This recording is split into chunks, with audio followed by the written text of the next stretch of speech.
Bumubuhos ang malakas na ulan sa payatas.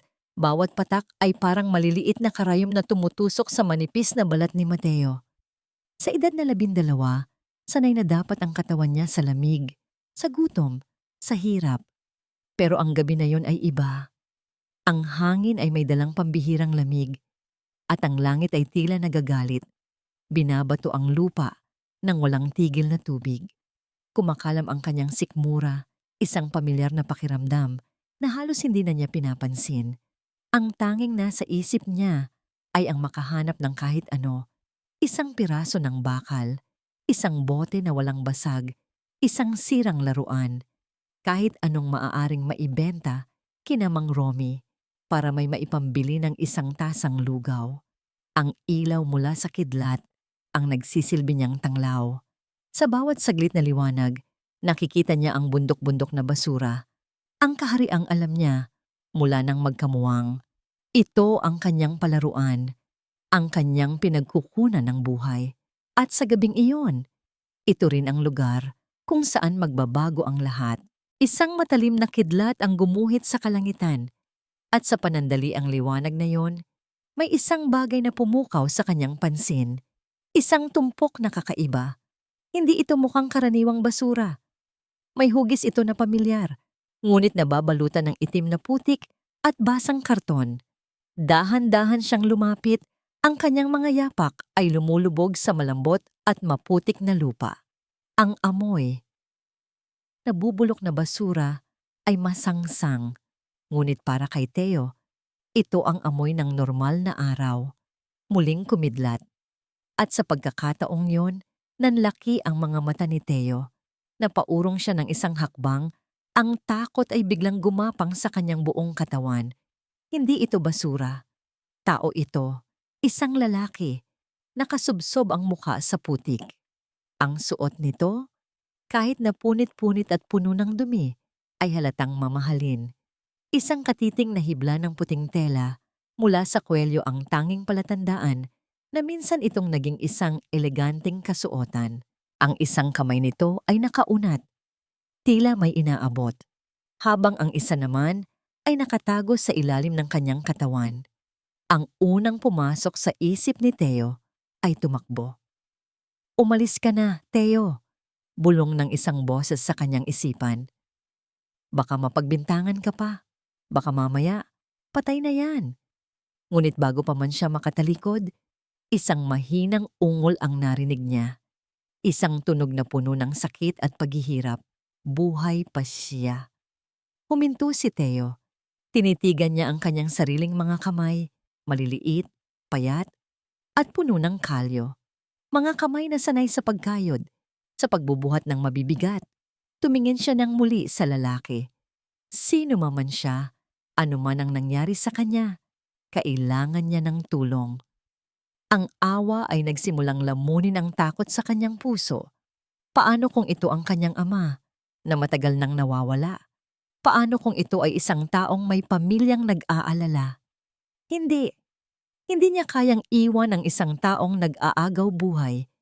Gamit ang lahat ng natitirang lakas, sinubukan niyang iangat ang lalaki. Napakabigat nito. Halos madulas siya sa putik sa bawat paghila. Ang ulan ay patuloy sa pagbuhos, ginagawang mas mahirap ang bawat galaw. Pero hindi sumuko si Theo. Hinila niya ang braso ng lalaki, ipinatong sa kanyang mga balikat, at nagsimulang maglakad. Hila-hila ang katawan nito, palayo sa bundok ng basura. Ang kanilang barong-barong ay hindi kalayuan. Isang munting silungan na gawa sa pinagtagpi-tagping yero, karton, at tarpaulin. Ito ang kanyang palasyo. Dito, kahit paano, ay ligtas sila sa bagsik ng ulan. Sa wakas, pagkatapos ng tila walang katapusang paghihirap, naipasok niya ang lalaki sa loob. Bagsak ang katawan nilang dalawa sa sahig na lupa. Humihingal si Theo. Ang kanyang dibdib ay umaakyat baba dahil sa pagod. Kumuha siya ng isang basahan na malinis-linis pa at isinawsaw sa maliit na palangganang may naipong tubig ulan. Dahan-dahan niyang pinunasan ang mukha ng lalaki, inaalis ang makapal na putik at dugo. Unti-unti, Lumitaw ang itsura nito. May edad na. Marahil ay nasa 50 anyos. May mga guhit na ng pagod at karanasan sa kanyang mukha. Ngunit kahit sa ganitong kalagayan, bakas pa rin ang tindig ng isang taong may kapangyarihan. Habang pinupunasan ni Teo ang isang sugat malapit sa sentido ng lalaki, isang bagay ang nangyari na nagpatigil sa kanyang paghinga. Ang lalaki ay biglang nagmulat ng mga mata. Ang mga ito'y nanlalabo, puno ng kalituhan, ngunit tumitig ito diretso sa kanya. At sa isang iglap, ang kanang kamay nito ay humigpit sa maliit na braso ni Teo. Ang hawak ay mahina, ngunit sapat na para maramdaman ni Teo ang desperasyon. Sa isang tinig na halos pabulong, garalgal at puno ng sakit, nagsalita ang lalaki. Isang pangalan at isang tanong na babago sa buhay nilang dalawa magpakailanman. Eduardo? Bakit? Pagkasabi noon, muling pumikit ang mga mata ng lalaki. Ang kanyang kamay na nakahawak kay Teo ay bumagsak sa sahig na lupa at muli siyang nawalan ng malay. Naiwang tulala si Teo. Ang pangalan at tanong na yon ay umalingaw-ngaw sa kanyang isipan. Eduardo? Bakit? Sino si Eduardo?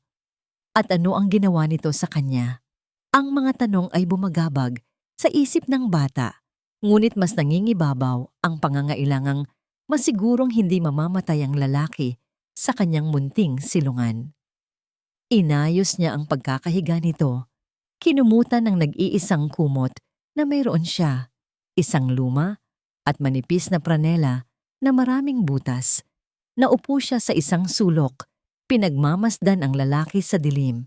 Sa labas, ang ulan ay unti-unti nang tumitila. Ngunit sa loob ng puso ni Teo, isang bagyo ang nagsisimula pa lamang. Naglalakbay ang diwa ni Ricardo de Villa sa isang lugar na madilim at magulo. Walang hugis, walang direksyon. Tanging mga pira-pirasong alaala ang lumilitaw na parang mga multo. Bumubulong ng mga salitang hindi niya lubos na maintindihan. Nararamdaman niya ang matinding sakit sa kanyang ulo at ang pagod sa kanyang buong katawan. Isang pagod na higit pa sa pisikal. Pagod na ang kanyang kaluluwa. Pamilyar ang lugar na ito. Ang malawak na dining hall ng mansyon. Nagniningning ang mga kristal na chandelier sa itaas. Nasa harapan niya ang kanyang kapatid, si Eduardo, nakangiti habang sinasalinan siya ng alak sa isang mamahaling kopita. Mukhang pagod na pagod ka, kuya, sabi ni Eduardo. Ang boses ay puno ng pag-aalala na ngayon, sa kanyang alaala, ay parang lason. Isang tagay para sa tagumpay ng De Villa Corporation. Inabot ni Ricardo ang kopita. Ang alak ay malamig, ngunit may kakaiba itong pait na sumunog sa kanyang lalamunan. Ipinagwalang bahala niya ito, marahil ay dahil sa pagod.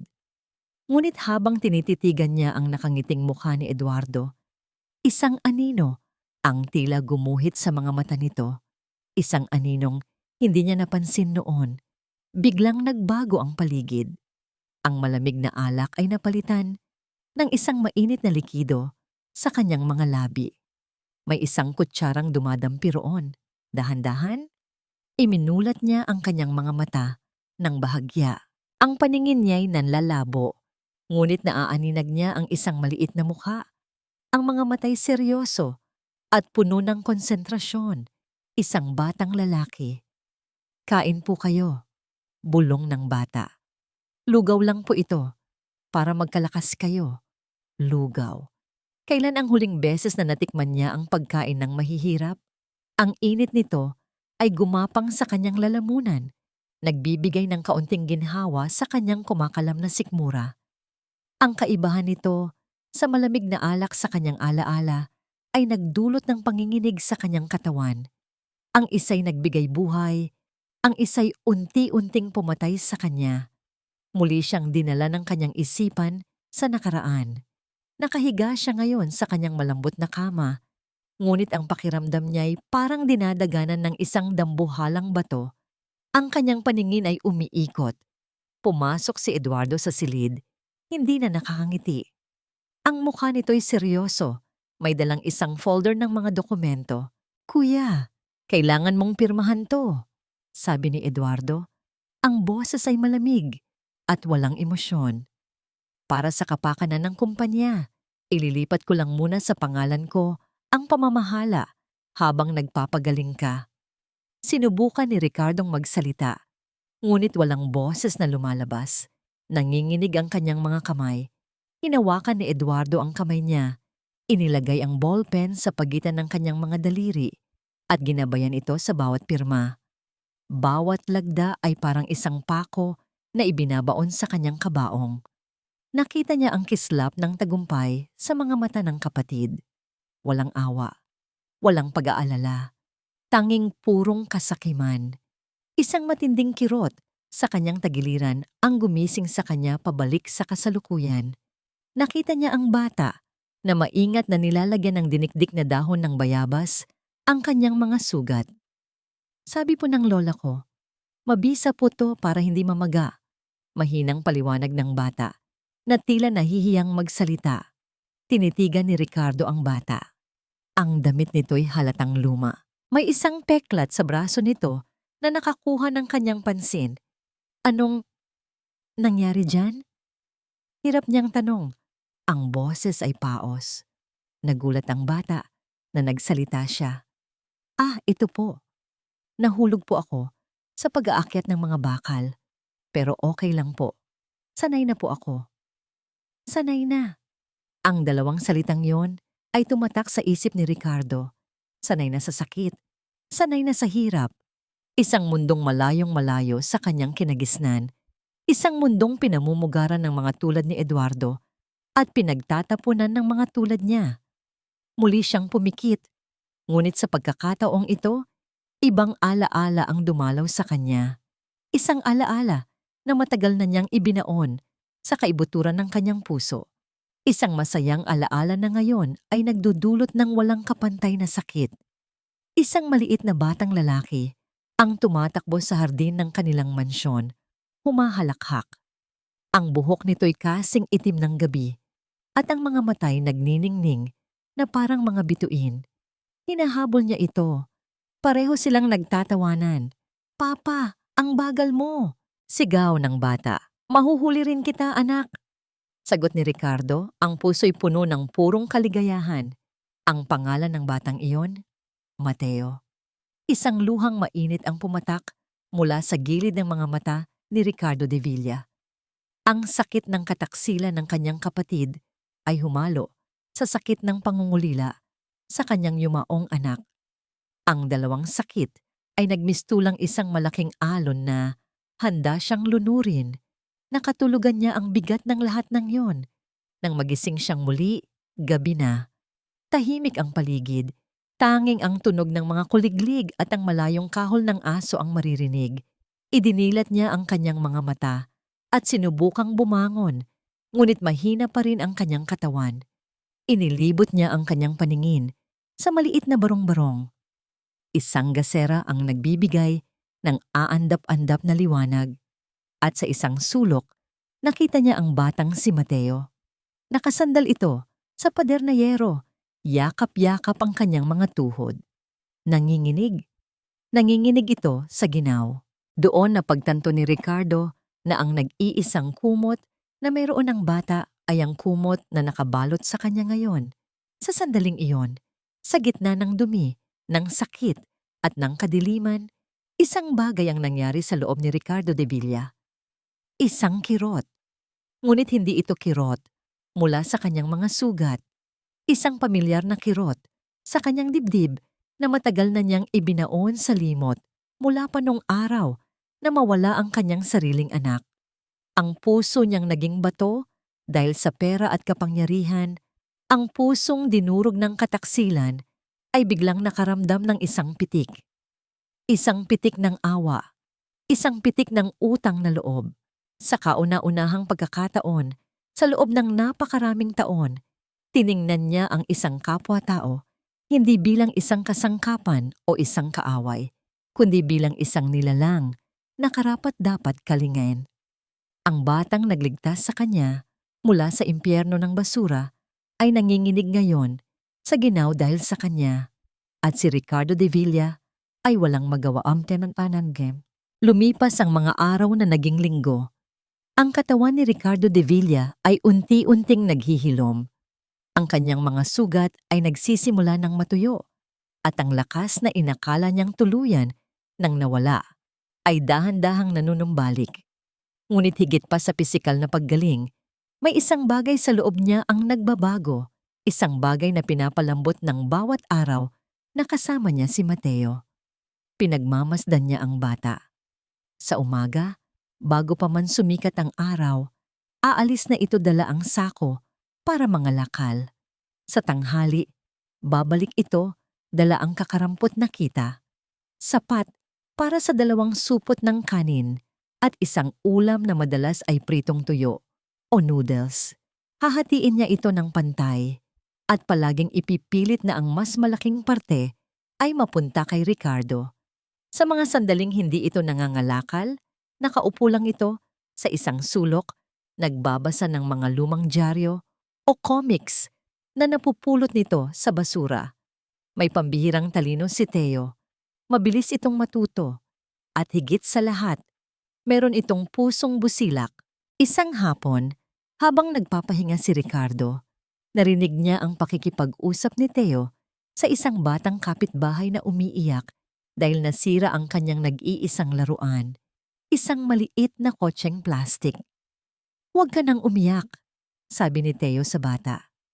"Tingnan mo, ang halaga ng isang bagay ay wala sa itsura niya, kundi sa saya na binibigay niya. Kahit sira na yan, kung kaya mo pa ring isipin na tumatakbo yan ng mabilis, masaya ka pa rin, di ba?" Napangiti si Ricardo. Simple lang ang sinabi ni Teo, pero tagos sa puso. Iyon ang mga prinsipyong pinagsisikapan niyang ituro sa kanyang mga board members sa loob ng maraming taon. Ang konsepto ng perceived value. Ngunit heto ang isang batang hindi man lang nakatuntong ng high school na uunawaan ito ng buong puso. Sa sandaling iyon, isang desisyon ang nabuo sa isipan ni Ricardo. Hindi ito basta pagtanaw ng utang na loob, hindi na ito basta awa. Ito ay isang pagkakataon, isang pangalawang pagkakataon na ibinibigay sa kanya ng tadhana ang maging isang ama, ang hubugin ng isang napakatalinong bata para maging isang taong higit pa sa inaasahan ng mundo mula sa kanya. Kailangan niyang kumilos. Kinabukasan, nang makaalis si Teo, pinilit ni Ricardong tumayo. Nanginginig pa ang kanyang mga tuhod, ngunit ang determinasyon sa kanyang mga mata ay matatag. Kailangan niya ng telepono. Dahan-dahan siyang lumabas ng barong-barong, suot ang isang lumang damit na ipinahiram sa kanya ni Teo. Ang sikat ng araw ay tumama sa kanyang mukha at nasilaw siya.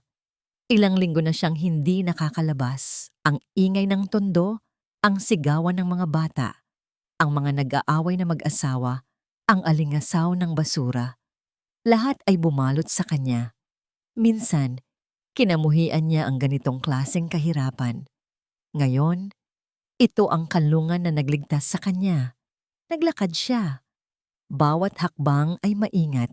Ang mga taong nakakasalubong niya ay tinitingnan siya ng may pagtataka.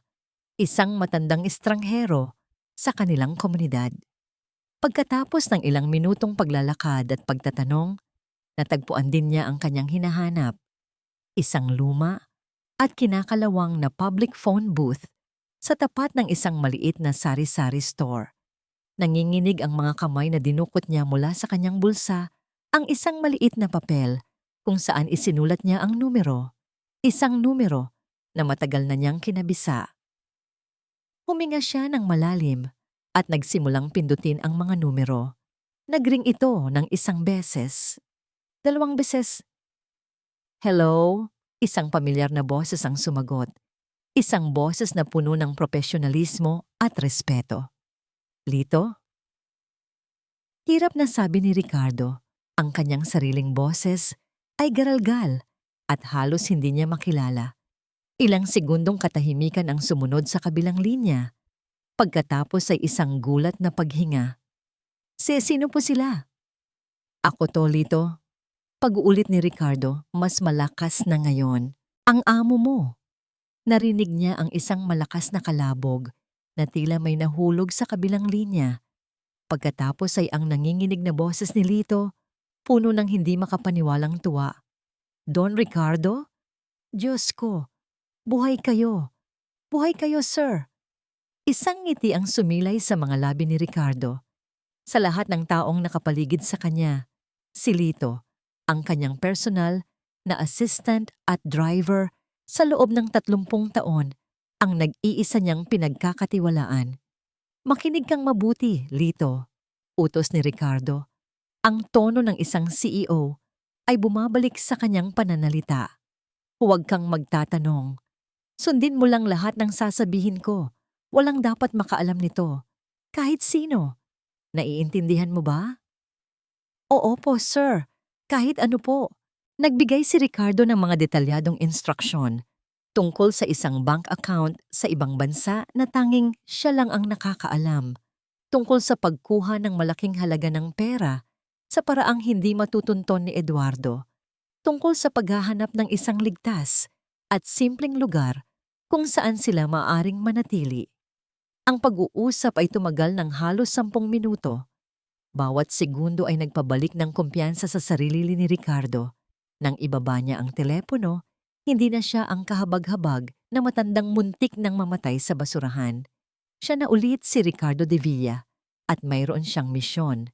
Pagbalik niya sa barong-barong, nadatnan niya si Teo na nagbibilang ng mga barya. 57 piso. Ang kita nito sa buong maghapon. Teo, tawag ni Ricardo. Lumingon ang bata. Po? Umupo si Ricardo sa tabi niya. Hinubad niya ang suot niyang relo. Isang lumang modelo. Simple lang tingnan, ngunit isang piraso na minana pa niya sa kanyang ama. Ang strap nito ay luma na, ngunit ang mekanismo sa loob ay perpekto pa rin. Gusto kong ibigay ito sa'yo, sabi ni Ricardo, habang isinusuot ang relo sa payat na braso ni Teo. Medyo maluwag ito. Nanlaki ang mga mata ng bata.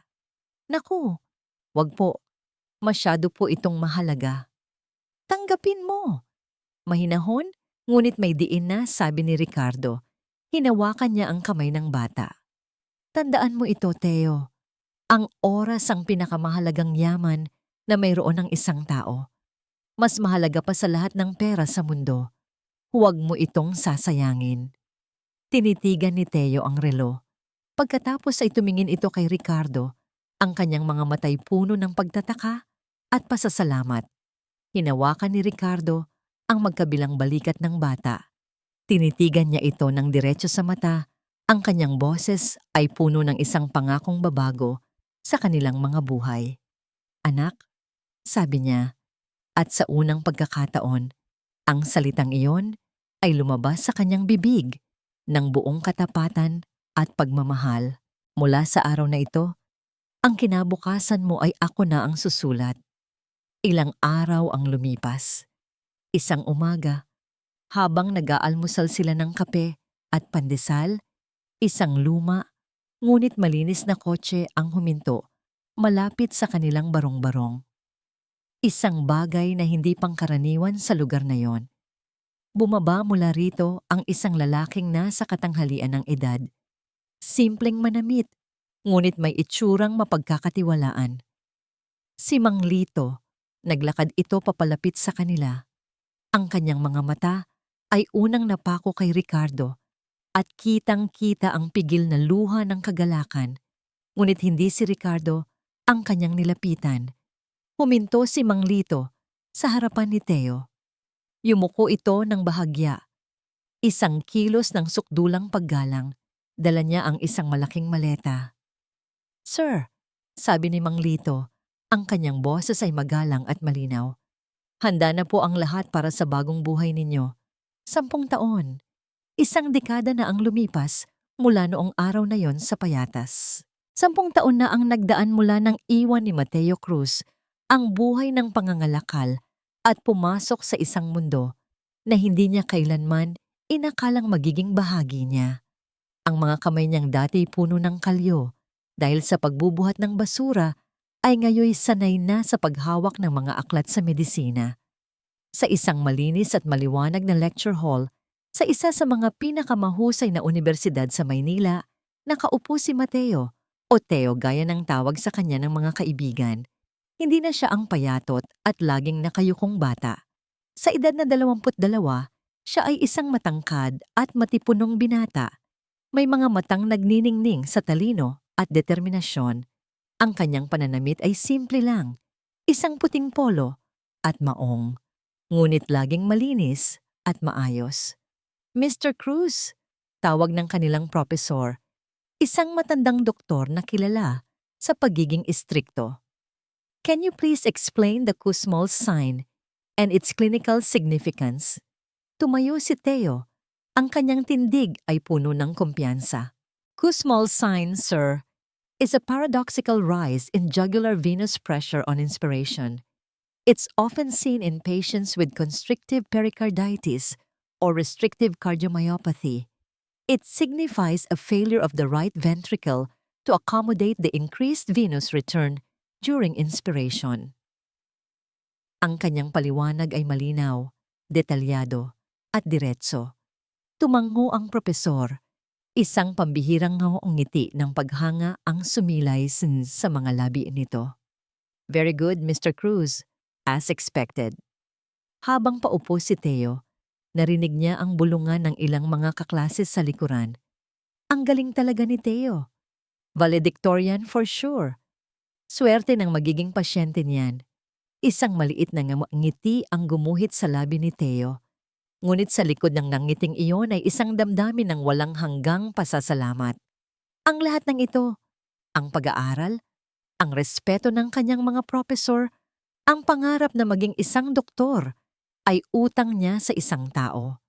Pagkatapos ng klase, nagmamadali siyang umuwi. Hindi siya umuwi sa isang dormitoryo o sa isang magarbong kondominium, kundi sa isang maliit at simpleng apartment sa isang tahimik na lugar sa Quezon City. Dito sila nanirahan sa loob ng 10 taon. Pagbukas niya ng pinto, naamoy niya agad ang paborito niyang adobo.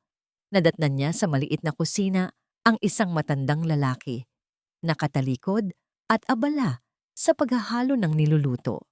Ang buhok nito'y maputi na at medyo hukot na ang likod, ngunit ang presensya nito ay nananatiling matatag.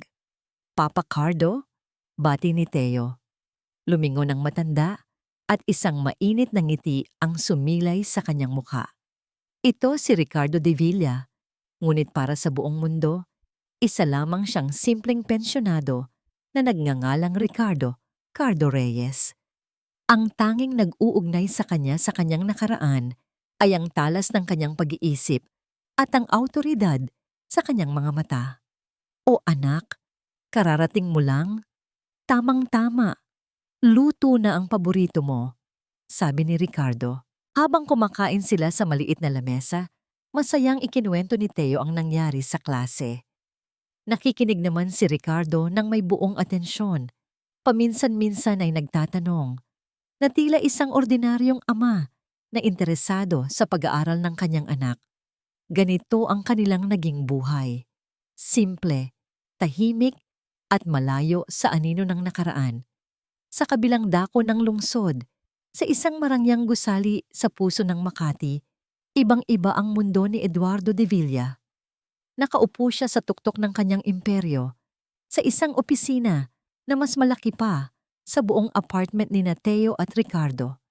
Napapaligiran siya ng salamin, bakal, at mamahaling sining. Hawak niya ang isang baso ng whiskey habang pinagmamasdan ang nagtataasang gusali sa labas. 10 taon na siyang hari, 10 taon nang sa kanya ang pangalang de Villa. Walang sino man ang kumukwestiyon sa kanyang kapangyarihan. Sir, sabi ng kanyang sekretarya mula sa intercom. Nasa linya po si Mr. Tan. Kinukumusta po ang tungkol sa charity ball? Isang ngisi ng pagkutya ang sumilay sa labi ni Eduardo. Sabihin mo, malugod akong dadalo. Kailangan nating ipakita sa lahat na ang De Villa Corporation ay hindi lang magaling sa pagnenegosyo. kundi may puso rin para sa mahihirap. Isang malaking kasinungalingan. Para sa kanya, ang kawanggawa ay isang kasangkapan lamang, isang paraan para pagandahin ang kanyang imahe. Matagal na niyang ibinaon sa limot ang kanyang kapatid. Para sa kanya, si Ricardo de Villa ay isang bangungot na matagal nang natapos. Isang anino na tuluyan ng nilamon ng dilim. Pagkatapos ng hapunan, habang nagliligpit ng pinagkainan si Teo, tinawag siya ni Ricardo. "Halika anak, may gusto akong ibigay sa'yo." May inabot si Ricardo na isang sobre. Nang buksan ito ni Teo, nakita niya ang isang email, nakaprint sa papel. Isang abiso mula sa pamunuan ng unibersidad. "Congratulations! You have been nominated for this year's St. Luke's Award for Medical Excellence, a recognition given to the most outstanding medical student of the graduating class." Hindi makapaniwala si Teo. Ang St. Luke's Award ang pinakamataas na karangalan na maaaring matanggap ng isang estudyante ng medisina. "Papa, paano?" "Nakita ko sa website ng eskwelahan," sabi ni Ricardo. Hindi maitago ang pagmamalaki sa kanyang boses. "Sabi ko naman sa'yo anak, walang imposible basta't pagsumikapan mo." Niyakap ni Teo ang kanyang ama-amahan ng mahigpit.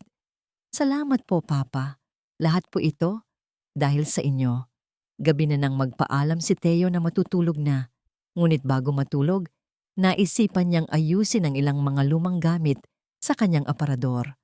Habang inaayos niya ang isang kahon ng mga luma niyang libro, may nahulog mula sa ilalim nito. Isang makapal na folder na matagal na niyang nakatago.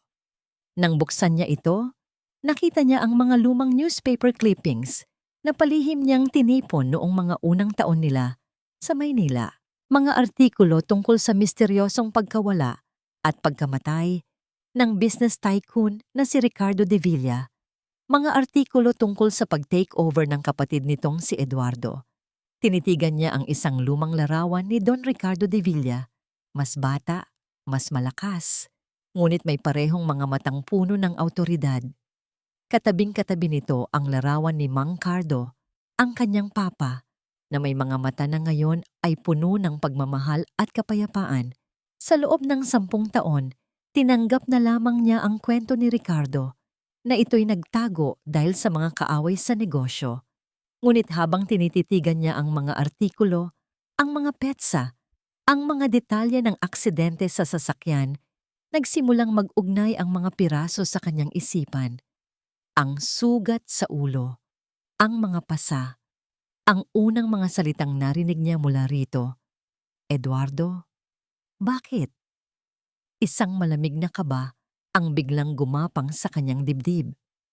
Ang simpleng kwento ng pagtatago ay nagsimulang magkaroon ng mas madilim na kulay. Nagsimula siyang makita ang isang katotohanang mas masalimuot at mas mapanganib kaysa sa kanyang inaakala. Hindi nakatulog si Teo ng gabing iyon. Ang mga lumang artikulo ay nakakalat sa kanyang kama. Ang mga larawan ni Ricardo at Eduardo de Villa ay tila mga multong tumititig sa kanya mula sa papel. Ang mga tanong ay paulit-ulit na umiikot sa kanyang isipan. Bumubuo ng isang palaisipan na ang bawat piraso ay nagdudulot ng higit pang kaba. Kinaumagahan, alam niyang hindi na niya kayang manahimik pa. Kailangan niyang malaman ang buong katotohanan. Nadatnan niya si Ricardo sa sala, nagbabasa ng dyaryo habang humihigop ng kape. Ang eksena ay napaka-normal, napakapayapa. Ngunit para kay Teo, ang katahimikang yon ay parang isang manipis na yelo na anumang oras ay maaaring mabasag. Dala ang folder ng mga newspaper clippings. Lumapit siya at naupo sa tapat ng matanda. Ipinatong niya ito sa lamesa, ang kanyang mga kamay ay bahagyang nanginginig. "Papa Cardo," panimula niya, ang kanyang boses ay mas seryoso kaysa dati. "Kailangan po nating mag-usap." Ibinaling ni Ricardo ang tingin mula sa dyaryo patungo sa folder. Nang makita niya ang mga pamilyar na headline, ang kanyang mukha ay biglang nagbago. Ang ngiti ay nawala. Napalitan ng isang ekspresyon na hindi mabasa ni Teo. Isang pinaghalong lungkot, galit at pag-resign. Dahan-dahan niyang ibinaba ang kanyang tasa ng kape. Alam kong darating din ang araw na ito, mahinang sabi ni Ricardo. Hindi tumitingin kay Theo, kundi sa mga larawan ng kanyang nakaraan. Ang sabi niyo po, nagtatago kayo sa mga kaaway sa negosyo, sabi ni Theo. Pinipilit na maging kalmado ang kanyang boses. Pero hindi lang po iyon, di ba? Ang aksidente? Ang mga sugat niyo noon, ang pangalang binanggit niyo noong una tayong magkita. Eduardo, siya po ang kapatid ninyo. Hindi ito tanong, isa itong pahayag. Isang malalim na buntong hininga ang pinakawalan ni Ricardo. Tumingin siya kay Theo. At sa unang pagkakataon, sa loob ng 10 taon, nakita ni Theo sa mga mata ng kanyang papa ang anino ng makapangyarihang daon na minsan nitong naging pagkatao. Ang mga mata nito'y puno ng sakit na hindi kayang itago ng simpleng pamumuhay. Umupo ka, anak, sabi ni Ricardo. Panahon na para malaman mo ang lahat. At nagsimula siyang magkwento. Ikinuwento niya ang lahat. Ang tungkol sa paglaki nila ni Eduardo, kung paanong palagi itong nasa ilalim ng kanyang anino, nagkikimkim ng inggit na hindi niya kailanman nakita. Ang tungkol sa unti-unting paghina ng kanyang katawan na inakala niyang dahil lang sa stress at pagod, ngunit lason pala na dahan-dahang ipinapainom sa kanya ng sariling kapatid. Ang kanyang boses ay nanginginig sa pigil na galit. Habang inilalarawan niya ang gabing iyon, ang sapilitang pagpirma sa mga dokumento, ang pag-abandona sa kanya sa isang madilim na eskinita, ang pagsadya sa kanyang sasakyan para magmukha itong isang malagim na aksidente. Ang gusto niya ay hindi lang ang kumpanya. Sabi ni Ricardo, ang kanyang mga kamao ay nakakuyom. Ang gusto niya ay burahin ako. Burahin ang pangalan ko, ang alaala ko, na para bang hindi ako kailanman umiral. Gusto niyang siya ang maging nag-iisang De Villa. Habang nakikinig, parang pinipiga ang puso ni Theo. Ang lalaking nasa harapan niya, ang taong kinilala niyang isang mabait at simpleng Papa Cardo, ay dumanas pala ng ganitong uri ng kataksilan. Ang taong nagbigay sa kanya ng lahat ay tinanggalan pala ng lahat. Kaya tayo nagtago, pagpapatuloy ni Ricardo, dahil alam kong hindi siya titigil. Kung malaman niyang buhay ako, gagawin niya ang lahat para tapusin ang nasimulan niya. At noong una, ang gusto ko lang ay protektahan ang sarili ko. Pero nang dumating ka, nagbago ang lahat. Ang gusto ko nang protektahan ay ang kinabukasan mo. Sa wakas, naiintindihan na ni Theo ang lahat. Ang kanilang simpleng pamumuhay, ang palaging pag-iingat, ang paggamit ng ibang pangalan. Hindi ito para itago ang nakaraan ni Ricardo. Ito ay para bigyan si Theo ng isang hinaharap na malaya sa panganib na yon. Nang matapos magkwento si Ricardo, isang mabigat na katahimikan ang bumalot sa kanilang dalawa. Tumayo si Theo. Lumapit siya kay Ricardo at niyakap ito ng mahigpit. Ang yakap ay puno ng mga salitang hindi niya masabi. Pasasalamat, galit, para sa taong nanakit sa kanya, at isang pangako. Hindi po kayo nag-iisa, Papa, bulong ni Theo. Magkasama po tayo dito. Hinding-hindi ko po kayo iiwan. Naramdaman ni Ricardo ang panginginig ng balikat ng binata. Naramdaman niya ang katapatan sa mga salita nito. Sa sandaling iyon, alam niyang tama ang kanyang naging desisyon. 10 taon na ang nakalilipas. Ang tunay niyang pamana ay hindi ang mga gusali at korporasyon na ipinundar niya. Ito ang binatang nakayakap sa kanya ngayon. Biglang may kumatok sa kanilang pinto. Nagkatinginan silang dalawa. Kapwa nag-aalala. Bihira silang magkaroon ng bisita. Dahan-dahang lumapit si Ricardo sa pinto at sumilip sa peephole. Bumalik siya na may kasamang ginhawa sa muka. Si Lito lang. Pumasok si Mang Lito, ang tapat nilang kaibigan at katulong. May dala siyang mga grocery, gaya ng dati niyang ginagawa linggo-linggo. Ngunit sa pagkakataong ito, ang mukha niya'y seryoso. Don Ricardo? Mateo? Bati niya. May kailangan po kayong malaman. May inilabas siyang tablet mula sa kanyang bag at ipinakita ang isang business news article. Sinimulan na po ni Eduardo na ibenta ang ilan sa mga pinakamahalagang assets ng De Villa Corporation, mga lupain na minana niyo pa po sa inyong ama. Sinasabi niyang para daw ito sa restructuring, pero ang totoo, nilulustay niya ang kumpanya. Sinisira niya ang lahat ng pinaghirapan ninyo. Tinitigan ni Ricardo ang screen. Ang kanyang mga mata ay nag-aapoy sa galit. Ang legacy ng kanilang pamilya, winawasak ng sarili niyang kapatid. Wala na siyang pakialam sa pangalan ng De Villa. Sabi ni Ricardo, ang boses ay puno ng kapaitan. Pera na lang ang mahalaga sa kanya.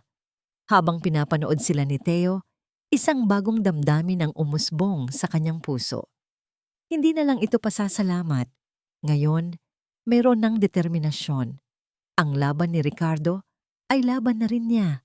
Sa parehong araw na yon, sa universidad, opisyal na inannounce ang mga nominado para sa St. Luke's Award. Ang pangalan ni Mateo Cruz ay nangunguna sa listahan. Ipinaskil ang anunsyo sa bulletin board at inilathala sa official website ng universidad.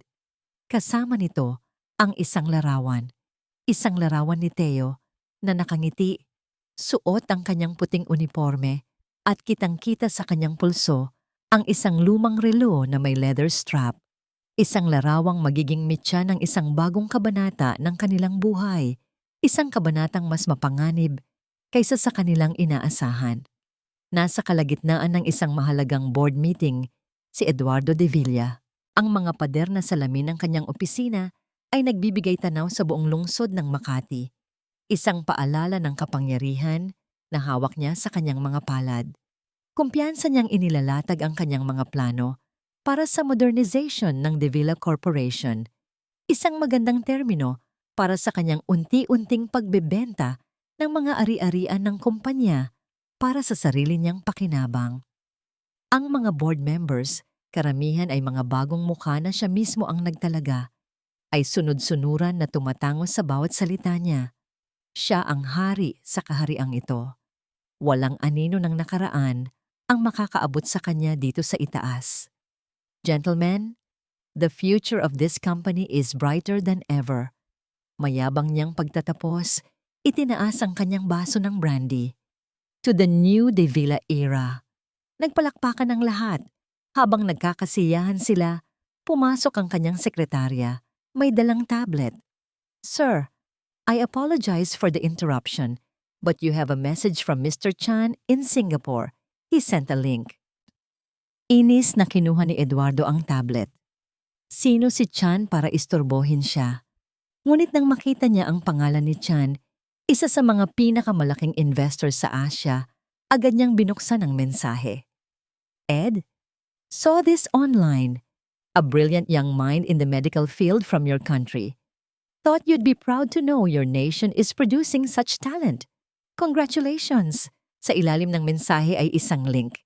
Nang i-click niya ito, bumungad sa kanya ang website ng universidad na may malaking headline. Mateo Cruz leads nominees for the prestigious St. Luke's Award. Inis na napairap si Eduardo. Isang estudyante?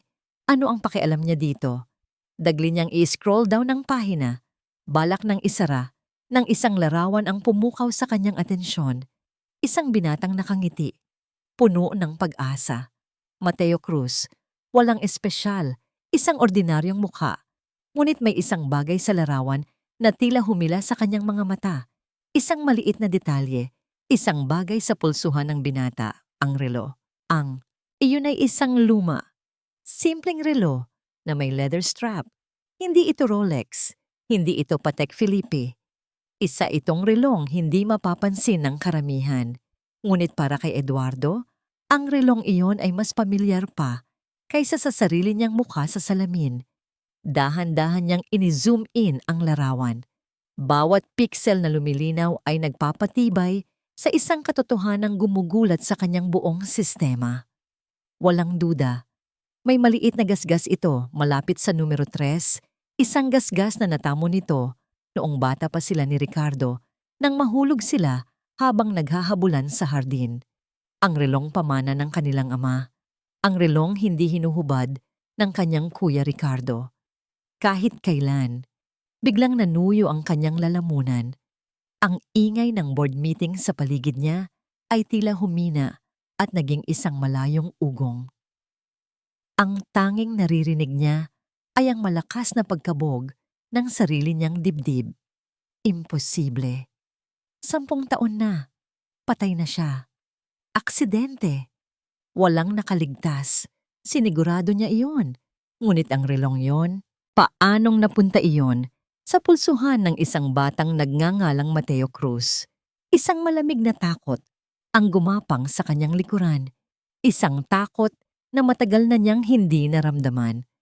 Ang takot na mabisto. Ang takot sa anino ng kanyang kapatid.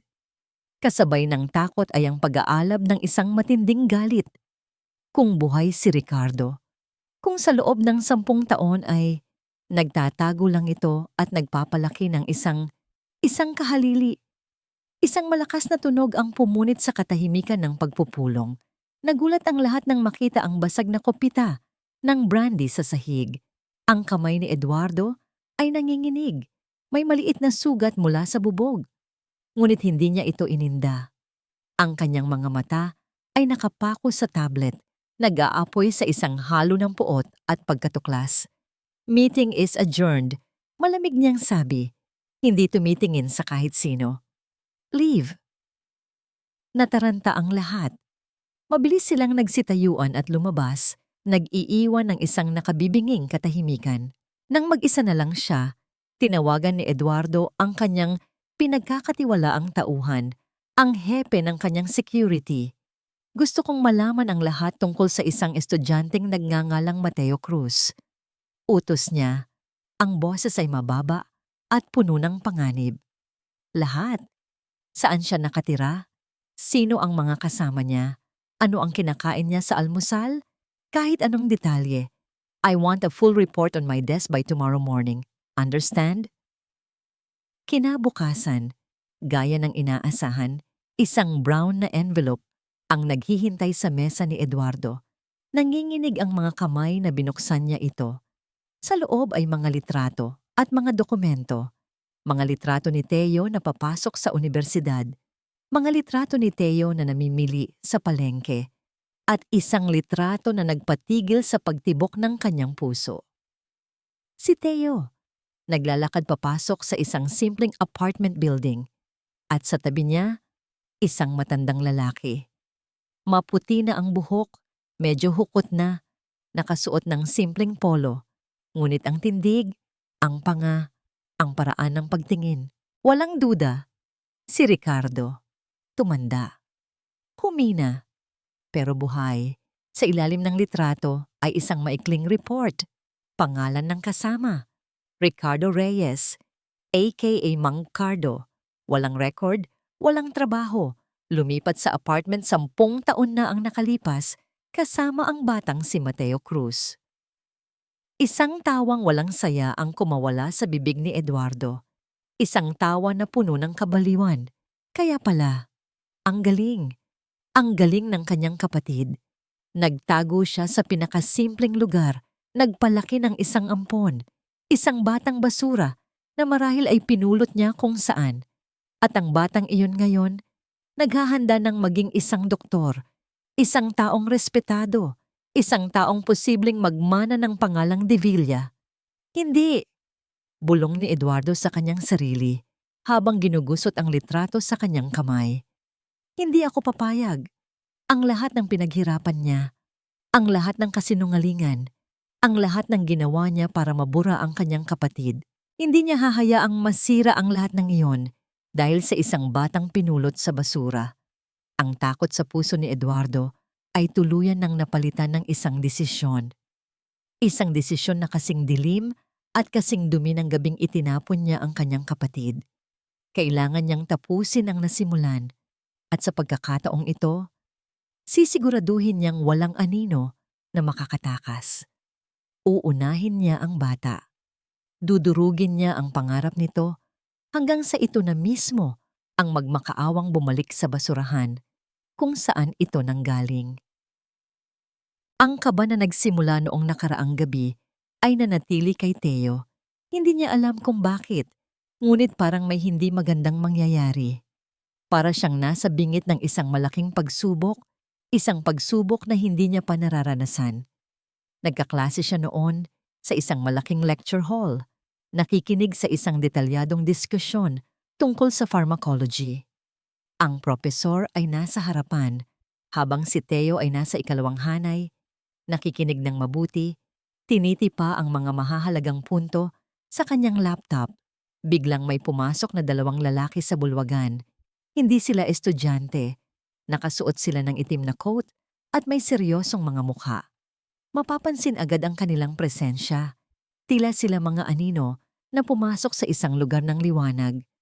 Dahan-dahan silang naglakad patungo sa unahan, sa tabi ng propesor. Bumulong ang isa sa propesor at pagkatapos nito, lahat ng mata ay napunta kay Theo. Mr. Mateo Cruz? Tawag ng isa sa mga estranghero. Ang kanyang boses ay malakas at may awtoridad. Napalunok si Theo. Hindi siya sigurado kung bakit siya tinatawag. Ngunit ang kanyang puso ay biglang kumabog ng malakas. Tumayo siya. Ang kanyang katawan ay bahagyang nanginginig. Oo po. Ako po si Mateo Cruz. Sumama ka sa amin, sabi ng lalaki. Hindi nagbigay ng paliwanag. Mayroon itong hawak na folder. Nagkatinginan ang mga kaklase ni Theo, puno ng pagtataka at pag-aalala. Ang propesor naman ay tila naguguluhan, ngunit walang nagawa, kundi panoorin si Theo na dahan-dahang tumayo at lumapit sa dalawang lalaki. Dinala nila siya sa isang maliit na opisina sa gusali ng administrasyon. Doon, nakaupo sa isang mesa ang isang babae Mikiya na hindi niya kilala. Nakasuot ito ng profesional na damit at sa kanyang harapan ay isang malaking folder. Mukha itong isang abogado. Mr. Cruz, sabi ng babae. Ang kanyang boses ay malamig at porma. Ako si Attorney Santos mula sa Legal Department ng Universidad. Mayroon kaming natanggap na formal na reklamo laban sa iyo. Nagulat si Theo. Reklamo? Ano po ang ibig niyang sabihin? Binuksan ng abogado ang folder. Isang aligasyon ng maling paggamit at pagnanakaw ng mga gamot sa ospital kung saan ka nagsasagawa ng iyong clinical rotation. Mayroon kaming testimonya mula sa isang nurse na nakakita mismo sa iyong ginawa. Durog na parang basag ang mundo ni Theo. Nagnanakaw? Gamot? Hindi niya maintindihan. Hindi po totoo yan. Hindi ko po nagawa yan. Sino pong nurse yan? Ang pangalan niya ay Nurse Dela Cruz. Sagot ng abogado. Walang emosyon. At ang kanyang testimonya ay kasama sa dokumentong ito. Narito rin ang mga nakuhang ebidensya na nagtuturo sa iyo. Nagbigay ang abogado ng mga kopya ng dokumento kay Theo. Binasa niya ito ng mabilis.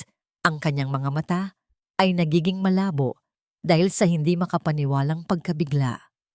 Ang mga pahayag ng nurse ay detalyado, eksaktong naglalarawan ng mga kilos na hindi niya kailanman ginawa. Tila ginawa ang lahat para siya ang lumabas na salarin.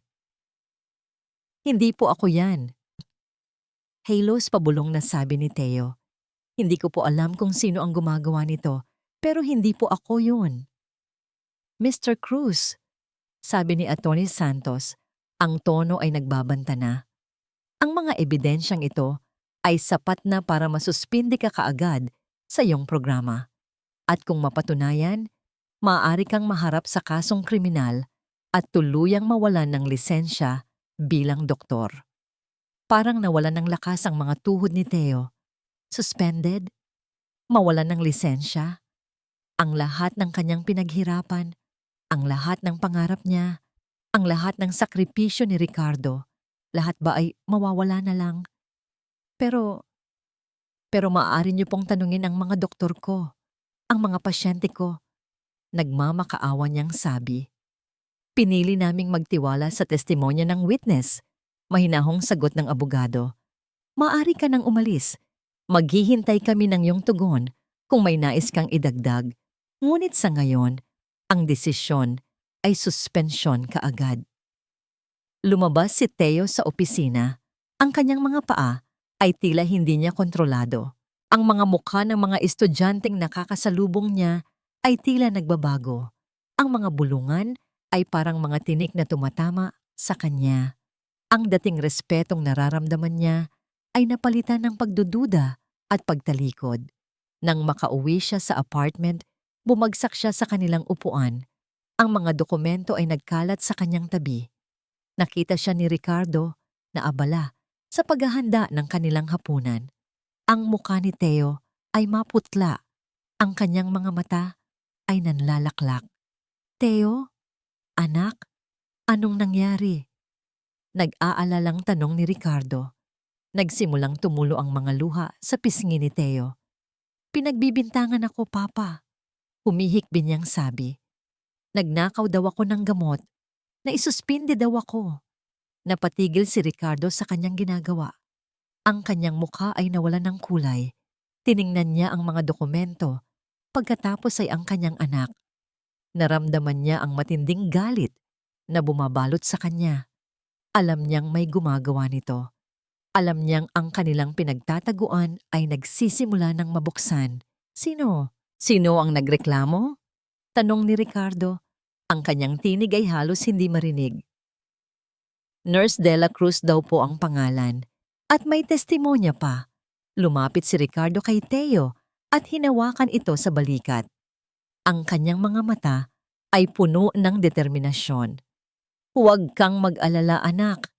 Aayusin natin to. Hindi kanila magagawa yan. Ngunit sa kaibuturan ng kanyang puso, alam ni Ricardo na hindi ito simpleng usapin. Alam niya kung sino ang nasa likod nito. Si Eduardo. Ang galit at kasakiman ng kanyang kapatid ay malalim na. At kung nakita nito, ang relos sa pulsuhan ni Teo, siguradong alam na nito ang lahat. Ang mga simpleng araw nila ay natapos na. Ang mundong kanilang itinayo, na puno ng pagmamahal at pag-asa, ay nagsimula ng gumuho. Pagdating ng gabi, habang nakahiga si Teo sa kanyang kama, hindi niya mapigilang isipin ang pangalan sa mensaheng natanggap niya sa kanyang phone. Isang unknown number. Alam ko ang ginagawa mo, nakasulat doon. Layuan mo ang hindi sayo kung ayaw mong masunog ang buong buhay mo. Nanginginig niyang binura ang mensahe. Ngunit ang mga salitang iyon ay nanatili sa kanyang isipan. Isang malamig na babala na tila nagmumula sa pinakamadilim na sulok ng kanyang nakaraan. Ang bigat ng mga akusasyon kay Teo ay hindi lang sa kanya bumagsak. Ito ay isang malaking bato na dumagan din sa puso ni Ricardo de Villa. Sa loob ng ilang araw, halos hindi ito kumakain o natutulog. Ang kanyang isip ay walang tigil sa pag-iisip ng paraan para malinis ang pangalan ng kanyang anak. Ginugol niya ang oras sa pagtawag kay Mang Lito, naghahanap ng anumang butas sa kwento, anumang ebidensya na magpapatunay na si Teo ay inosente. Ngunit ang pader na itinayo ni Eduardo ay tila hindi kayang gibain. Ang testimonya ng nurse ay perpekto. Ang mga ebidensya ay nakatanim ng maayos. Walang gustong makinig sa isang suspendidong estudyante. Isang gabi, habang nag-uusap sila ni Teo sa sala, biglang napahawak si Ricardo sa kanyang dibdib. Isang matinding kirot ang biglang sumaksak dito. Nahirapan siyang huminga at ang kulay ng kanyang mukha ay biglang nag-iba. Naging abo. Papa! Sigaw ni Teo. Puno ng takot. Agad niyang inalalayan ang matanda. Titawagan mo si Lito. Hirap na sabi ni Ricardo bago tuluyang mawalan ng balanse. Nataranta si Teo. Ginamit niya ang lahat ng natutunan niya sa medisina. Inihiga niya si Ricardo sa sahig. Sinuri ang pulso nito. Mabilis at mahina. Atake sa puso. Dali-dali niyang tinawagan si Mang Lito at ang ambulansya. Ang bawat segundong lumilipas ay parang isang walang katapusang paghihirap. Ang lalaking nagligtas sa kanya, ang kanyang ama, ay nag-aagaw buhay ngayon sa kanyang harapan at pakiramdam niya'y wala siyang magawa. Sa ospital, ang mga oras ay tila gumagapang. Si Teo at Mang Lito ay nakaupo sa labas ng emergency room, naghihintay ng balita. Ang puting pasilyo ng ospital, na dati simbolo ng pag-asa para kay Theo, ay naging isang lugar ng matinding pag-aalala at takot. Kasalanan ko to, Mang Lito, bulong ni Theo. Ang kanyang mukha ay nakasubsob sa kanyang mga palad. Kung hindi dahil sa akin, hindi siya aatakihin ng ganito. Huwag mong sisihin ang sarili mo, Theo, sagot ni Mang Lito. Tinatapik ang kanyang likod. Walang may gusto nito. Ang may kasalanan dito ay iisa lang, si Eduardo. Lumabas ang doktor makalipas ang ilang oras. Na-stabilize na namin siya, sabi ng doktor. Pero critical pa rin ang kanyang kondisyon. Isang massive heart attack. Ang stress ang nag-trigger nito. Kailangan niyang manatili sa ICU. Gumaan ang loob ni Theo ng bahagya. Ngunit ang bigat ng sitwasyon ay naroon pa rin. Pinayagan siyang sumilip sa ICU. Sa likod ng salamin, nakita niya si Ricardo na papaligiran ng mga makina at tubo. Ang dating makapangyarihang Don ay mukha na ngayong isang marupok na matanda. Ang tanawing iyon ay dumurog sa puso ni Theo. Nang bumalik siya sa waiting area para umupo, isang pamilyar ngunit kinamumuhi ang boses ang narinig niya mula sa kanyang likuran. Kumusta na ang ama mo? Napatayo si Theo. Doon, sa gitna ng pasilyo, nakatayo si Eduardo de Villa. Nakasuot ng isang mamahaling suit, ang kanyang buhok ay maayos na naka-view model at sa kanyang mga labi ay may isang ngangisi ng tagumpay. Hindi siya mukhang nag-aalala. Mukha siyang isang mananalo na binibisita ang kanyang talunang kalaban. Anong ginagawa mo dito? Galit na tanong ni Theo. Ang kanyang mga kamao ay nakakuyom. Nabalitaan ko ang nangyari, sabi ni Eduardo. Dahan-dahang lumalapit. Kawawa naman ang kapatid ko. Mukhang hindi niya kinaya ang balitang ang pinakamamahal niyang ampon ay isa palang magnanakaw. Bawat salita ay parang sampal. Wala kang karapatang pumunta dito. Hayop ka. Ako? Ako pa ang hayop? Tumawa si Eduardo. Tingnan mo ang sarili mo, bata. Tingnan mo kung nasaan ka ngayon. Sinira mo ang buhay mo. At dahil sa'yo, mamamatay na rin ang matandang iyan. Hindi totoo yan. Ikaw. Ikaw ang may gawa ng lahat ng ito. Patunayan mo, hamon ni Eduardo, ang kanyang mga matay ng iinsulto. Lumapit pa siya ng kaunti. Ang boses ay naging isang mapanganib na bulong. Makinig ka at makinig kang mabuti dahil minsan ko lang itong sasabihin. Alam kong buhay siya at alam kong ikaw ang laruan niya. Humakbang siya palapit kay Theo. Halos magdikit ang kanilang mga mukha. Ito ang alok ko.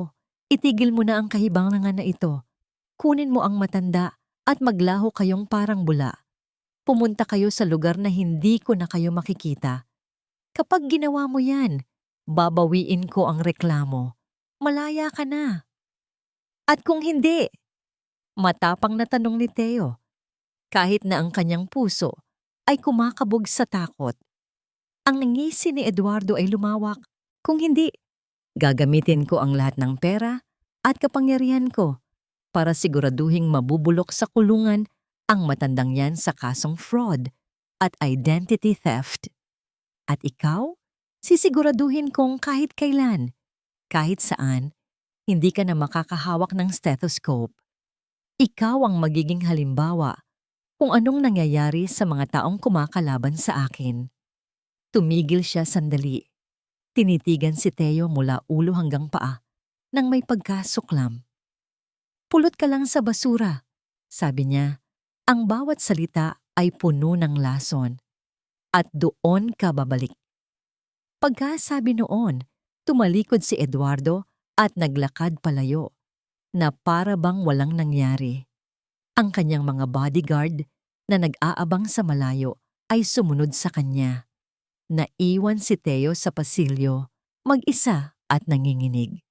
Ang mga salita ni Eduardo ay umalingaw-ngaw sa kanyang isipan, paulit-ulit. Pulot ka lang sa basura. At doon ka babalik.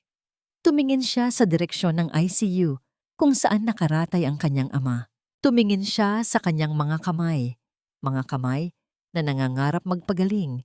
Ngunit ngayon ay tila nakagapos. Ang lahat ng pinaghirapan nila, ang lahat ng pangarap, lahat ay nawala. Napaupo siya sa sahig, sa gitna ng malamig at tahimik na pasilyo. Sa unang pagkakataon sa kanyang buhay, naramdaman ni Mateo Cruz ang tunay na kahulugan ng kawalan ng pag-asa. Tinalo na sila. Wala na siyang laban. Wala na siyang maipaglalaban. Pakiramdam niya, siya at si Ricardo ay nasa dulo na ng bangin at si Eduardo de Villa ang nagtulak sa kanila. Ilang araw na nanatili sa ICU si Ricardo at sa loob ng ilang araw na yon, ang pasilyo ng ospital ang naging mundo ni Teo. Dito siya umuupo, nag-iisip at paunti-unting nilalamon ng kawalan ng pag-asa. Ang mga salita ni Eduardo ay parang lason na kumakalat sa kanyang sistema. Pinapatay ang bawat hibla ng pag-asa na natitira sa kanya. Pulot ka lang sa basura. At doon ka babalik. Marahil ay tama si Eduardo. Marahil ay hindi talaga siya para sa mundong ito. Marahil ang tadhana niya ay manatili sa kung saan siya nagsimula. Ang pagsuko ay tila ang pinakamadaling daan. Ang lumayo na lang, gaya ng gusto ni Eduardo, para matapos na ang lahat. Isang hapon, habang nakaupo siya sa tabi ng kama ni Ricardo sa ICU, pinagmamasdan ang mahinang pagtaas-baba ng dibdib nito. Hinawakan niya ang kamay ng matanda. Malamig ito, ngunit may kaunting pulso pa rin. Papa, bulong ni Teo, ang mga luha ay nagbabadyang tumulo. Patawarin na niyo po ako. Bigong-bigo po ako. Hindi ko kayo na ipaglaban. Siguro nga po, tama si Eduardo. Dapat na lang tayong sumuko. Habang nagsasalita siya, ang kanyang tingin ay napadpad sa sarili niyang pulsuhan. Doon, nakasabit pa rin ang luma at medyo maluwag na relo na ibinigay sa kanya ni Ricardo. 10 taon na ang nakalipas. Ang leather strap nito ay luma na, ngunit ang salamin ay malinaw pa rin. Tandaan mo ito, Teo. Ang oras ang pinakamahalagang yaman na mayroon ang isang tao. Huwag mo itong sasayangin. Biglang nagbalik sa kanyang alaala ang isang hapon. Nung mga 14 na taong gulang pa lamang siya, hirap na hirap siya sa kanyang aralin sa math at halos sumuko na. Hindi ko kaya, Papa Cardo. Sabi niya noon, ibinabagsak ang lapis sa lamesa. Umupo si Ricardo sa tabi niya. Hindi ito nagalit. Kinuha nito ang isang pirasong papel at nagsulat ng isang salita. Diskarte. Teo, sabi nito sa kanya, sa buhay, hindi lahat ng laban ay nadadaan sa lakas. Ang kalaban mo, malakas, mayaman, makapangyarihan. Kung sasabayan mo siya sa kanyang laro, talo ka. Pero lahat ng tao, gaano man kalakas, may kahinaan. At madalas, ang kahinaan ng mayayabang na tao ay ang kanilang sariling pagiging kampante. Ang pinakamalakas na sandata ay wala sa kamao, kundi nasa isip. Gamitin mo ang isip mo. Ang mga salitang yon na matagal nang natutulog sa kanyang isipan ay biglang nagising. Para siyang binuhusan ng malamig na tubig. Ano itong ginagawa niya? Pagsuko? Pagtalikod? Iyon ba ang itinuro sa kanya ni Ricardo? Ang magpatalo na lang nang hindi lumalaban? Hindi. Tumingin siyang muli sa nakaratay na katawan ng kanyang ama. Ang taong ito ay isinugal ang lahat para sa kanya. Ibinigay nito ang pangalawang buhay na hindi niya kailanman pinangarap. At ngayon, siya naman ang susuko. Isang bagong apoy ang biglang nag-alab sa kanyang dibdib. Ang kawalan ng pag-asa ay napalitan ng isang matinding determinasyon. Ang takot ay napalitan ng tahimik na galit. Mali si Eduardo. Hindi siya basura. Siya si Mateo Cruz. At higit sa lahat, anak siya ni Ricardo de Villa. Hinigpitan niya ang hawak sa kamay ni Ricardo. Hindi na ito isang hawak ng pamamaalam, kundi isang hawak ng pangako. Hindi po ako susuko, Papa. Bulong niya. Ang kanyang boses ay matatag na ngayon. Lalaban po ako. Para sa inyo. Para sa atin. Gagamitin ko po ang isip ko. Tumayo siya. Pinunasan ang kanyang mga luha. Mayroon ng plano na nabubuo sa kanyang isipan. Isang plano na desperado, mapanganib. Ngunit ito na lang ang natitira sa kanya. Kinuha niya ang kanyang telepono at lumabas ng ICU. Nagtago siya sa isang tahimik na hagdanan at tinawagan si Mang Lito. Mang Lito, kailangan ko po ng tulong ninyo. Sabi niya, ang boses ay mabilis at puno ng urgensya. Kinabukasan, sa isang maliit at hindi kilalang kapihan sa Santa Cruz, nagkita sina Teo at Mang Lito. Malayo sa mga mamahaling restaurant na madalas puntahan ni Eduardo. Ano ang plano mo, iho? Tanong ni Mang Lito. Halata ang pag-aalala sa kanyang mukha. Hindi po natin siya kayang labanan sa pera o kapangyarihan, Mang Lito. Paliwanag ni Teo. Pero sabi ni Papa, ang kahinaan ng mayayabang ay ang pagiging kampante. Akala ni Eduardo, panalo na siya. Iyon po ang gagamitin natin. Ipinakita ni Teo ang isang litrato sa kanyang telepono. Ang litrato ng nurse na nag-akusa sa kanya na nakuha ni Mang Lito mula sa university records. Nurse Agnes de la Cruz, kailangan ko po siyang mahanap at makausap.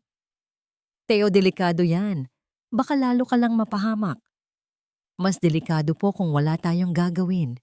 Giit ni Teo. Hindi ko po siya tatakutin. Kakausapin ko po ang konsensya niya. Kailangan kong subukan. Gamit ang mga koneksyon ni Mang Lito, natunto nila ang address ng nurse. Kinagabihan, inabangan ni Teo si Nurse de la Cruz sa labas ng isang maliit na apartment building. Pagkatapos ng shift nito sa ospital, nang makita siya ng nurse, nanlaki ang mga mata nito sa gulat at takot. Agad itong tumalikod para bumalik sa loob. Miss de la Cruz, sandali lang po. Tawag ni Teo, lumalapit ng dahan-dahan para hindi ito matakot. Parang awa niyo na. Kailangan ko lang kayong makausap. Hindi po ako mananakit. Huminto ang nurse, ngunit hindi lumilingon. Nanginginig ang mga balikat nito. Alam ko pong binayaran kayo, mahinahong sabi ni Teo. Alam ko pong kailangan niyo ng pera. Hindi po ako galit sa inyo. Ang mga salitang yon ang nagpahinto sa panginginig ng nurse. Dahan-dahan itong lumingon. Ang mukha ay puno ng hiya at pagkakasala. Ang taong sinisira ninyo, ang matandang halos mamatay dahil sa stress na dulot ng ginawa ninyo. Siya po ang nagbigay sa akin ng lahat, sabi ni Teo. Ang boses ay nagsisimulang manginig sa emosyon. Nurse po kayo. Ang sinumpaan ninyong tungkulin ay magligtas ng buhay, hindi po manira. Gabi-gabi, paano po kayo nakakatulog ng mahimbing? Walang nagsalita. Tanging ang tunog ng mga sasakyan sa malayo ang maririnig. Umalis ka na, mahinang sabi ng nurse. Tumalikod muli at naglakad papasok sa gate. Napabuntong hininga si Teo. Bigong-bigo. Akala niya ay may pag-asa. Tumalikod na rin siya para umalis nang bigla siyang marinig na tinawag. Teka! Lumingon siya. Mabilis na lumabas muli si Nurse de la Cruz, palingalinga sa paligid. May kinuha ito mula sa kanyang bulsa, isang maliit na bagay. Lumapit ito sa kanya at mabilis na inilagay iyon sa kanyang palad. Isang USB flash drive. Hindi ko na kaya. Nanginginig na bulong ng nurse. Ni-record ko ang huling pag-uusap namin sa telepono. Baka sakaling gamitin niya laban sa akin. Tumingin ito sa kanya, ang mga matay puno ng takot. Ito ang kopya ng pag-uusap namin ni Mr. De Villa. Ingatan mo. Pagkasabi noon, mabilis itong tumakbo pabalik sa loob ng apartment. Iniwan si Teo na nakatayo sa dilim. Hawak-hawak sa kanyang palad ang isang maliit na piraso ng ebidensya na maaaring maging susi sa kanilang kaligtasan o maging dahilan ng kanilang tiyak na kapahamakan. Ang Grand Ballroom ng De Villa Tower ay kumikinang.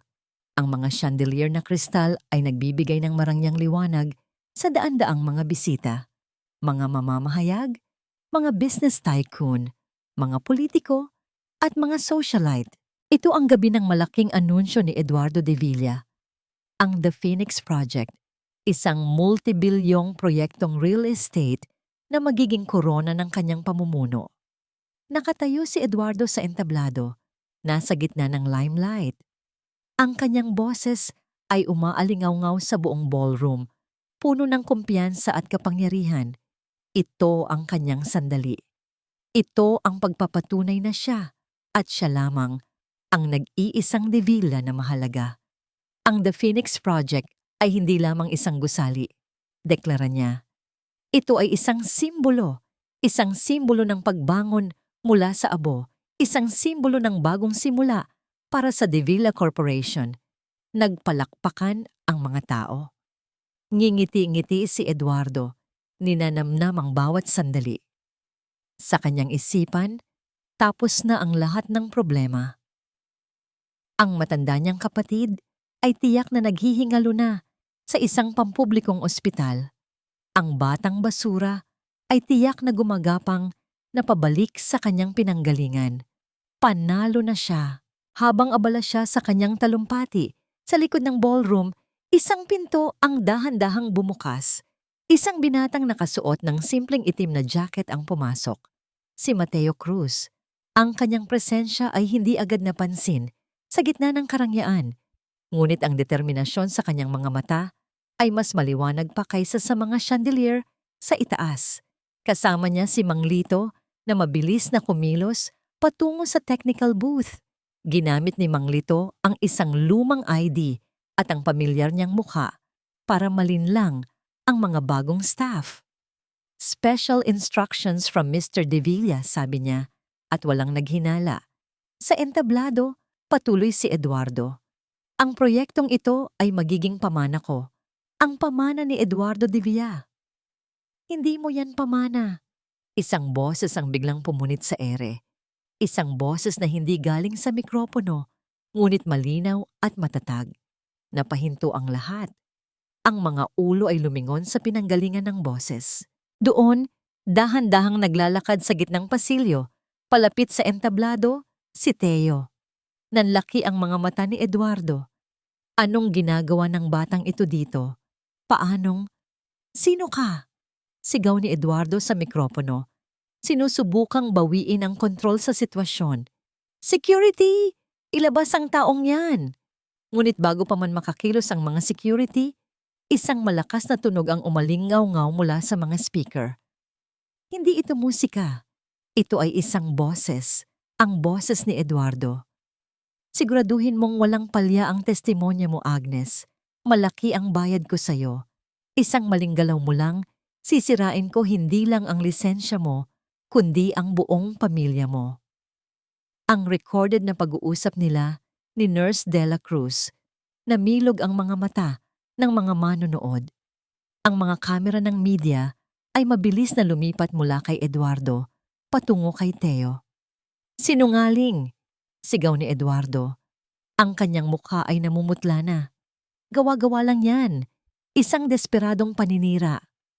Pero hindi pa tapos si Teo. Sa malaking screen sa likod ni Eduardo, kung saan dapat ay ang presentasyon ng The Phoenix Project, biglang lumitaw ang isang dokumento, isang bank transfer, isang malaking halaga ng pera na inilipat mula sa isang offshore account ni Eduardo patungo sa account ni Nurse Agnes de la Cruz. Paninira rin ba yan, Mr. De Villa? Tanong ni Teo. Ang kanyang boses ay kalmado, ngunit tumatagos. Nagsimulang magbulungan ng mga tao. Ang kumpiyansa sa mukha ni Eduardo ay napalitan ng purong gulat at takot. At hindi lang yan, pagpapatuloy ni Teo. Lumitaw sa screen ang isa pang dokumento. Isang kopya ng medical report ni Don Ricardo de Villa mula 10 taon na ang nakalipas na nakuha ni Mang Lito mula sa isang tapat na doktor na dating kaibigan ng matanda. Ipinapakita nito ang pagkakaroon ng slow-acting poison sa kanyang sistema. Kasunod nito, isang video. Isang luma, ngunit malinaw na testimonya mula sa isang truck driver. Ako po yung unang rumesponde sa aksidente ni Don Ricardo, sabi ng lalaki sa video. Nakita ko po, wala pong banggaan na nangyari. Itinulak po ang sasakyan sa bangin.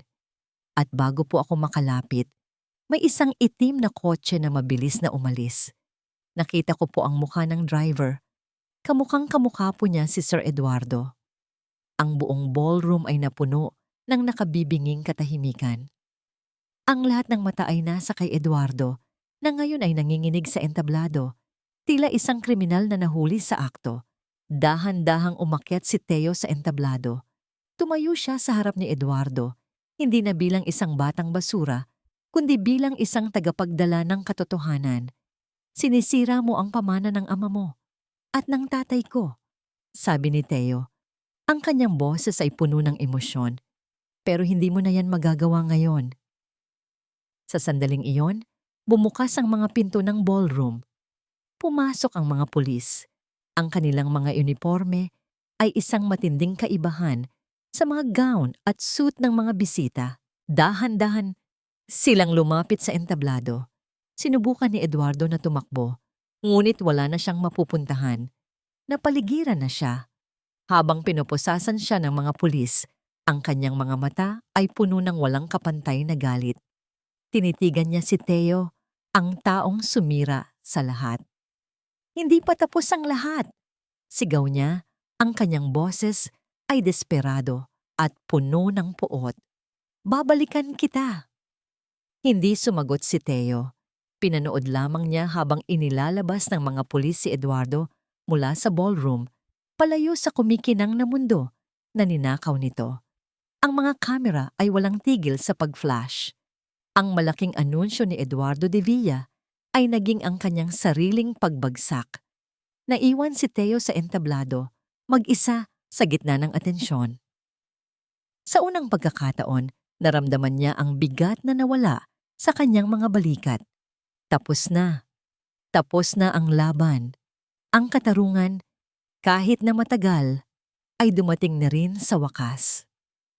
Ang balita ng pag-aresto kay Eduardo de Villa ay kumalat na parang apoy.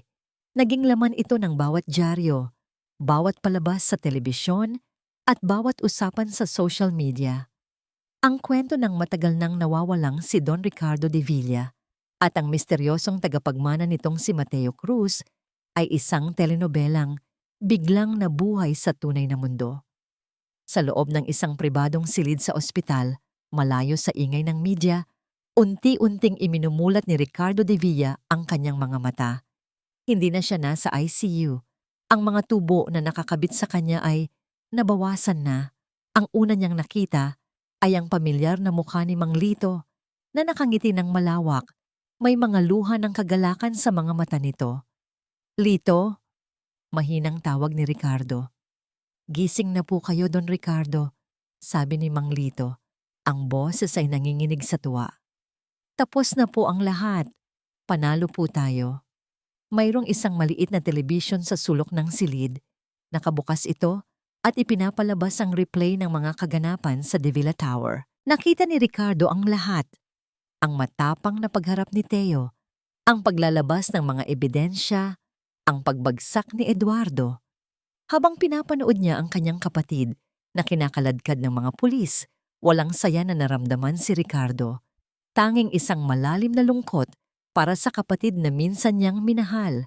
Ngunit nang makita niya si Teo, nakatayo sa entablado, mag-isa ngunit matatag, isang damdamin ng walang kapantay na pagmamalaki ang bumalot sa kanyang puso.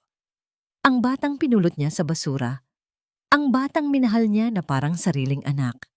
Ito na ngayon ay isang bayani. Ang kanyang bayani. Naramdaman niyang may mainit na likido na dumaloy sa kanyang pisngi. Umiiyak siya, hindi dahil sa sakit o lungkot, kundi dahil sa purong pagmamahal at pasasalamat. Bumukas ang pinto ng silid. Pumasok si Teo. Ang kanyang damit ay simple pa rin, ngunit ang kanyang tindig ay iba na. Mayroon na siyang bigat at kumpiyansa. Nang makita niyang gising si Ricardo, Isang ngiti ang sumilay sa kanyang mga labi. "Papa," sabi niya, lumalapit sa kama. Walang nagsalita sa pagitan nilang dalawa. Nagkatinginan lang sila at sa mga matang iyon, lahat ng kailangan nilang sabihin ay naiparating na. Inabot ni Teo ang kamay ni Ricardo at hinawakan ito ng mahigpit. "Pinatawad na kita, kuya," bulong ni Ricardo sa hangin. Isang mensahe para sa kapatid na wala roon, bago ibinaling ang buong atensyon sa anak na nasa kanyang harapan. "Anak, ipinagmamalaki kita. Ginawa ko lang po ang tama, Papa. Ang itinuro ninyo sa akin. Higit pa sa tama ang ginawa mo," sabi ni Ricardo. "Ibinangon mo ang pangalan ng pamilyang ito." May kinuha si Mang Lito mula sa isang briefcase, isang folder, na may lamang mga opisyal na dokumento. Inabot niya ito kay Teo. "Bago pa man mangyari ang lahat ng ito," paliwanag ni Ricardo, "matagal ko nang ipinahandayan kay Lito. Panahon na." Binuksan ni Teo ang folder. Sa loob, nakita niya ang mga papeles. Adoption and papers. Ang kanyang mga mata ay nanlalabo habang binabasa ang mga salita. Ang kanyang pangalan, Mateo Cruz, ay nakasulat doon. Handa ng dugtungan ng isang bagong apelyido. Tumingin siya kay Ricardo. Ang kanyang puso ay umaapaw sa emosyon. 10 taon na ang nakalipas. Nagsimulang magkwento si Ricardo. Ang kanyang boses ay mahina, ngunit puno ng damdamin. "Nawalan ako ng isang anak na nagngangalang Mateo. Akala ko, iyon na ang katapusan ng pagiging ama ko. Akala ko, ang tanging pamana na may iwan ko ay mga gusali at pera." Huminto siya sandali. Hinigpitan ng hawak sa kamay ni Teo. "Pero mali ako. Ipinadala ka ng Diyos sa akin, hindi bilang pamalit, Teo, kundi bilang pagpapatuloy. Isang pagpapatuloy ng pagmamahal na akala ko'y nawala na magpakailanman." "Mula ngayon," sabi ni Ricardo, ang kanyang boses ay naging emosyonal, "ikaw na si Mateo Cruz de Villa. Ikaw ang aking anak." Hindi na napigilan ni Teo ang kanyang mga luha. Yumuko siya at niyakap ang kanyang ama. Isinubsob ang kanyang muka sa balikat nito. Ang lahat ng sakit, lahat ng takot, lahat ng paghihirap ay tila naglaho na palitan ng isang pakiramdam ng kabuuan. Sa wakas, mayroon na siyang pamilya, isang tunay na pangalan, isang tunay na ama. Pumirma si Teo sa mga papeles. Ang kanyang kamay ay ginagabayan ng kamay ni Ricardo. Sa sandaling iyon, opisyal nang nag-isa ang kanilang mga landas. Ilang araw ang lumipas, isang abogado ang dumalaw sa ospital dahil sa pagkakakulong ni Eduardo at sa mental state nito na idineklarang unstable. Ang lahat ng assets at kapangyarihan ng De Villa Corporation ay pansamantalang inililipat sa nag-iisang legal na tagapagmana. "Congratulations, Mr. De Villa," sabi ng abogado kay Teo. "Ayon sa batas, at ayon na rin sa huling testamento ng inyong ama na isinulat niya 10 taon na ang nakalipas, sa inyo na po ipinagkakatiwala ang pamumuno sa buong De Villa Corporation." Nagkatinginan si Teo at Ricardo. Ang batang minsay nangangalakal ng basura para sa ilang barya ay siya na ngayong may-ari ng isang multibilyong pisong kumpanya. Ngunit habang tinititigan ni Teo ang mga dokumento ng korporasyon, alam niya sa kanyang puso na hindi ito ang pinakamahalagang pamana na natanggap niya. Ang tunay na pamana ay ang apelyidong De Villa at ang pagmamahal ng amang nagbigay nito sa kanya. Lumipas ang 5 taon. Ang pangalang De Villa ay muling naging simbolo ng respeto at integridad, ngunit sa ibang paraan. Hindi na ito madalas nababanggit sa business pages ng mga dyaryo, kundi sa mga kwento ng pag-asa at pagbabago. Isang payapang umaga, nakatayo si Dr. Mateo De Villa sa harap ng isang puntod na gawa sa puting marmol. Nakaukit dito ang mga salitang, "Ricardo De Villa, isang ama, isang tagapayo, isang kaibigan. Inilapag niya ang isang buke ng puting rosas sa paanan nito. "Salamat po, Papa," bulong niya. 2 taon na ang nakalipas mula nang pumanaw si Don Ricardo. Namatay ito ng payapa. Sa kanyang pagkakatulog, hawak ang kamay ni Teo. Iniwan ito ang isang imperyo, ngunit ang huling habilin niya kay Teo ay simple lang. "Gawin mong makabuluhan ng lahat, anak. Iyan ang tunay na yaman." Tumalikod si Teo mula sa puntod at pinagmasdan ang tanawin sa kanyang harapan. Wala siya sa isang sementeryo para sa mayayaman. Nasa isang hardin siya, sa gitna ng isang lugar na dati puno ng basura at kawalan ng pag-asa. Nasa tondo siya. Sa kanyang harapan ay nakatayo ang isang moderno at malinis na gusali. Sa itaas nito ay isang pangalan na malinaw na mababasa: Ricardo de Villa Memorial Clinic and Hospital. Ito ang naging desisyon ni Teo. Tinanggihan niya ang posisyon bilang CEO ng De Villa Corporation. Sa halip, itinalaga niya ang isang Board of Trustees kasama si Mang Lito bilang chairman para pamahalaan ito. Ginamit niya ang malaking bahagi ng kanyang mana hindi para magtayo ng mga bagong kondominium, kundi para itayo ang isang libreng ospital para sa mga mahihirap sa mismong lugar kung saan nagsimula ang lahat. Pagpasok niya sa ospital, sinalubong siya ng mga ngiti ng mga nurse, doktor, at mga pasyente. "Magandang umaga po, Dr. De Villa," bati nila. Bawat bati ay sinasagot niya ng isang mainit na ngiti at tango. Nagdiretso siya sa pediatric ward. Ang mga dingding ay pininturahan ng masasayang kulay at puno ito ng mga laruan. Lumapit siya sa isang kama kung saan nakahiga ang isang batang babaeng payat. May malalaking mata at may sakit na pneumonia. "Kumusta na tayo, Angela?" Malambing niyang tanong habang inilalagay ang kanyang stethoscope sa dibdib ng bata. "Medyo masakit pa po huminga, Doc," sagot ng bata. "Huwag kang mag-alala," sabi ni Teo. Ginugulo ng bahagya ang buhok nito. "Magiging maayos din ang lahat. Napakatapang mo. Alam mo ba yon?" Habang kinakausap niya ang bata, nakita niya ang refleksyon ng sarili niya sa mga mata nito. Nakita niya ang batang Teo, payat, gutom, at puno ng kawalan ng katiyakan. Ngunit ngayon, siya na ang nasa kabilang panig. Siya na ang nagbibigay ng lunas, ang nagbibigay ng pag-asa. Isang nurse ang lumapit sa kanya. "Dr. De Villa, meron po kayong bisita. Ang Board of Directors po mula sa De Villa Corp." Nagpaalam muna si Teo sa bata at nagtungo sa kanyang simpleng opisina. Doon, naghihintay ang mga nakasuit na miyembro ng board. "Dr. De Villa," sabi ng isa sa kanila, isang matandang lalaki. "Muli, hinihiling po namin na pag-isipan niyo ang alok namin na pamunuan ng korporasyon. Ang galing ninyo sa pamamahala ng ospital na ito ay patunay na kaya ninyong palaguin pa lalo ang kumpanya."